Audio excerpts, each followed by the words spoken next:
Alright guys, this is take 2. I do art. My name's Glenn. I paint and build and construct. I like to do stuff that's life size.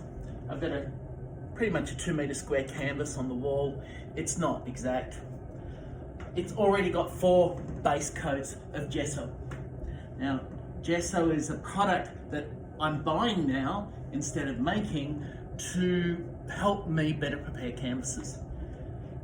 This canvas has already got 4 coats on it, or 4 coats on it. I've marked it up here so I can keep tabs of what I'm doing, because wherever I've got wall space, I stick a canvas up, or something goes up, depending what it is that I'm working on. So, pre-bought gesso, nothing special about it, mid-range product, art spectrum, nothing fancy, and it doesn't need to be. I've got very bad hands, so this stuff hurts like hell to open. Anything hurts. My canvas, wet down. Now, thing I should tell you, for those of you that have been down to Port Melbourne, turn around and look at those buildings behind you. 3 of those buildings, my company that I own painted. So I'm pretty good with this sort of stuff, especially surface preparation. I want to make sure that my canvas is wetted down. I've hung it to the wall. I've used heat glue on this one. The one on the other side, I've just used carpet spikes for. I'll quickly show you. Carpet spikes. Let's get back to here. All right, so the canvas is wet down, and I wet down from the middle. Now, how I do that is I don't use these. It takes too bloody long. I got a bucket of water. Now, I make sure that this bucket of water is pH neutral with a pH meter. So this is rainwater that I collect. I collect it for art purposes, also for growing plants and stuff. Just let me turn the meter on. All right, so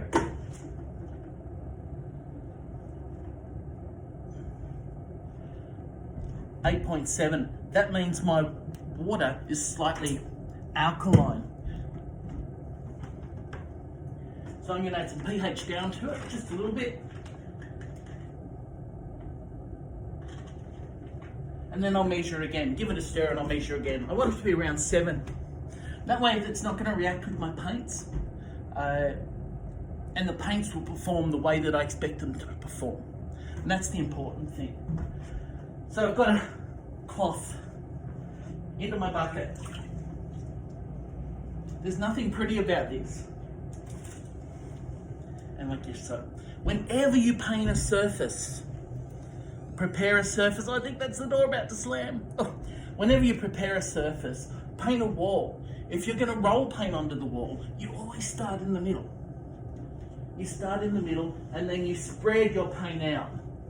Now for me, I like to apply my surface coats with a rag. I like that hands-on, I like to get dirty, and I start to work out. And it hurts like all bloody Jesus, I've got to tell you, because my body's not great anymore. And then I'm working out, and I'm spreading a thin layer right out to the sides. Now people will tell you all sorts of ways, do it with a brush, do it on the floor. This is how I like to do it. Now this will be the 5th coat. One more that I was probably going to do, but I'll sand this one back just so that I get a nice, flat, limited texture type surface. It feels, you know, it's all touchy-feely stuff, and you'll get a feel for it. So I just spread and spread and spread, and I slowly work out to my edges. The reason I do it in this manner is because I want a brush, when I put a stroke on the wall or onto a canvas or onto any material, in fact, it's intentional. So I want people to see the stroke that I want them to see, not necessarily the background, but that's not always true. So again, I'm just working out to the sides.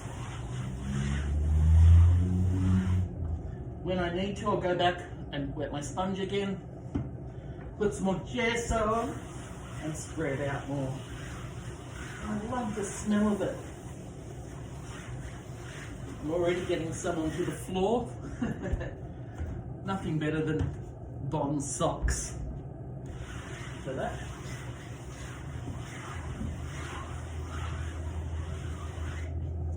And you probably can't see it real well. Somebody's hair. Ugh. You probably can't see it real well, but I can see where it's spreading. And I can feel where it's been and where it's not. Because there's a surface to it, a texture now. Again, I wasn't going to put another coat of surface prep on this. This was ready to paint. So, or to create. Anyway, let's go, let's spread out. And I'm making sure that I have no imperfections, no runs. Now normally I would do this in less light, and I might even side light it so I can see where my lights and darks are. Then I know that I've got an even coat. Let me go and turn the light off. You stare at that canvas for a minute. Imagine how awesome it's going to be. So now I'm coming back. What have I got? So I've got some areas here where I haven't got equal coverage. And that's the big thing for me, is I want to get good coverage. Now if I was going to do this, let's say for instance I want to paint the ocean. I might want to have my base like you'd buy coloured paper. So I might want to put a tint in my gesso. Now if I do that, my gesso I put into a separate pot. Love saying that. It's like saying cocaine. I don't do that, but it's like cocaine. And I love gesso. But hey, it's all about art and entertainment, isn't it? So keep spreading, keep thinning it out, and move the product around.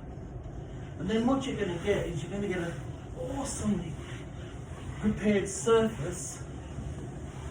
Again, I'd be spreading to the edges, but as I've already sort of started to mark out my canvas, or my work area anyway, my canvases around the side become a bit of a diary. I'll show you. So they come a bit of a diary where I'm writing down sort of what I'm going to do or what have I done, and you know, playing with ideas and things.